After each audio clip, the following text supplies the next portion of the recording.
오늘의 말씀은 잠언 31장 1절부터 9절 말씀입니다. 할렐루야. 오늘 하루도 여러분 삶 가운데 하나님의 은혜와 평강이 함께하길 축복합니다. 신앙은 지킴과 더불어 전수가 중요합니다. 하나님을 향한 나의 신앙을 굳게 지키는 것이 신앙의 첫걸음이라면, 부모로서 사랑하는 자녀에게 생생한 신앙을 전수하는 것이 참된 신앙의 아름다운 마무리인 것입니다. 본문은 르무엘 왕의 어머니가 아들에게 훈계한 것입니다.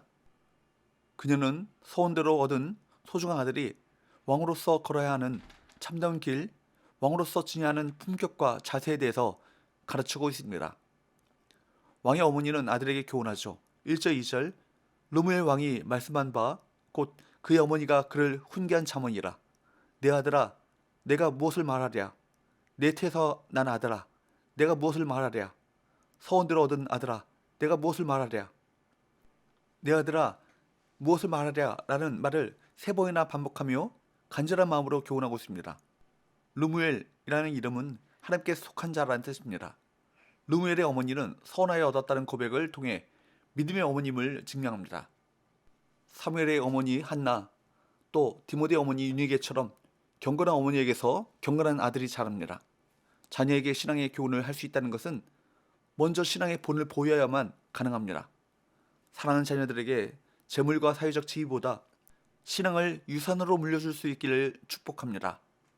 또한 르무엘의 어머니는 3절에서 무엇을 권고합니까? 3절 내 힘을 여자들에게 쓰지 말며 왕들을 멸망시키는 일을 행하지 말지어다.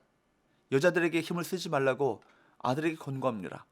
그것은 왕들을 멸망시키는 일이기 때문입니다. 여기서 여자들은 왕의 직무를 제대로 감당하지 못하도록 흔드는 모든 육적인 유혹들을 다 포함하는 것입니다. 왕들이라고 하는 표현을 볼 때 어머니는 여자에게 빠져 오점을 남긴 왕들을 잘 알고 있었을 것입니다. 대표적으로 다윗은 바세바로 인해서 자신은 물론이거니와 나라 전체를 어려움에 빠뜨렸습니다. 솔로몬도 정략 결혼으로 평화를 유지하려다가 많은 아내와 첩을 두어 이스라엘 분열에 단초를 제공했습니다. 오늘날도 우리의 영적인 생활을 방해하는 것들이 있다면 단호하게 끊고 멀리해야 합니다. 포도주와 독주를 마심이 왕에게 적합하지 않다고 교훈하고 있습니다. 4절에서 6절 르무엘아, 포도주를 마시는 것이 왕들에게 마땅하지 아니하고 왕들에게 마땅하지 아니하며 독주를 찾는 것이 주권자들에게 마땅하지 않도다. 술을 마시다가 법을 잊어버리고 모든 곤관자들의 송사를 굽게 할까 두려우니라. 독주는 죽게 된 자에게, 포도주는 마음에 근심한 자에게 줄지어다. 포도주와 독주와 같은 술을 주의할 것은 술을 마시다가 법을 잊어버리고 공의를 굽게 할까 염려되기 때문입니다. 왕은 정의의 수호자여야 합니다. 최종 재판관인 왕이 술 접대를 받고 판결을 바꾼다든지 법을 잊어 엉뚱한 판결을 내린다면 정의는 무너지는 것입니다. 성경은 끊임없이 술을 멀리하라고 교훈합니다. 잠언 23장 31절 말씀에 보면 포도주를 보지도 말라고 권고하고, 디모데전서 3장 3절 말씀에 보면 교회 직분자들은 술을 즐기지 않는 자여야 한다고 명시하고 있습니다. 술은 고통당하는 자들과 마음의 괴로운 자들에게 잠시 그 고통을 잊게 하는 일시적인 유익만 있을 뿐입니다. 그런데 사실 우리가 중요한 일에 집중하지 못하도록 정신을 빼앗아가는 것은 술뿐만이 아니죠. 우리를 유혹하는 것에 넘어지지 않고 하나님의 뜻이 무엇인지를 잘 분별하게 될 때 우리는 평안을 누릴 수 있습니다. 그러므로 우리가 진정으로 취해야 할 것은 성령 충만입니다. 성령 충만함으로 하나님의 뜻을 분별하며 우리 자신을 지키는 삶을 살아가시길 바랍니다. 8절 9절 너는 말 못하는 자와 모든 고독한 자의 송사를 위하여 입을 여지니라. 너는 입을 열어 공의로 재판하여 곤고한 자와 궁핍한 자를 신원할지니라.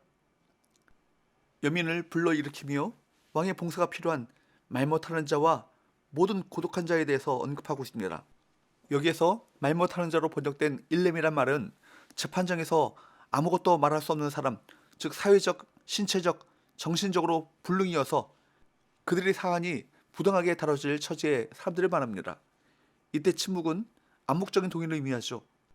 또한 모든 고독한 자, 히브리어로 콜벤의 할루프라는 말은 차츰 사라져가는 모든 자라는 말인데 몰락의 직전에 놓인 사람들을 가리킵니다. 왕은 말 없는 자들의 권리를 위해 입을 열어야 합니다. 왕은 말 못하는 자와 모든 고독한 자의 송사를 위해 입을 열어야 하고 곤고한 자와 궁핍한 자들의 판결을 올바르게 내려야 합니다. 불의와 불법이 없게, 억울함이 없게, 공의롭고 공정하게 재판해야 합니다. 그것이 왕과 재판관의 임무인 것입니다. 불법을 행하는 이유는 대부분 자기 이익 때문입니다. 어느 시대 어느 사회든 사각지대에 놓인 사회적 약자들이 많습니다. 누구의 도움도 받지 못하는 이들, 생존조차 위협받는 곤고하고 궁핍한 사람들이 있습니다.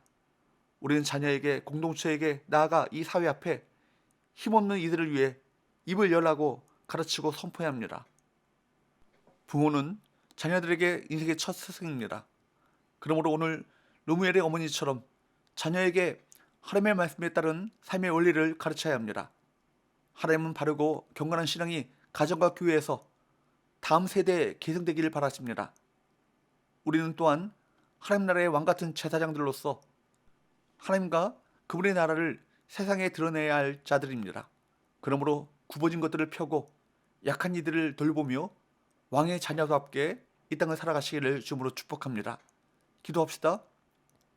하나님 아버지, 어려운 이들을 우선적으로 살피고 도우라는 하나님의 뜻을 놓치지 않게 하여 주옵소서. 예수의 걸어가시 이름으로 기도합니다. 아멘.